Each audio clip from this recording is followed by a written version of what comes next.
Hindi mo ako mapapatigil sa pagtuturo. Boba! Alam mo ikaw, bastos ka. Ayan sa'yo. Iba ako talaga. Alam mo, nagtitimpi ako sa'yo ha. Nagtitimpi nga ako talaga sa'yo.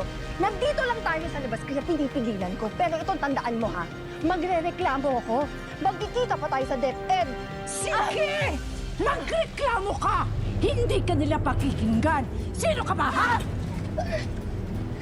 Oo, mahirap lang kami. Tandaan mo, magulang ako. Pinahalagaan ko lahat ng guro. Pero kapag sinaktan mo ang anak ko, lalaban ako hanggang sa uli. Hindi pa tapos ang laban na to. Wala akong oras na pakinggan ka! Dahil hindi ka pastor!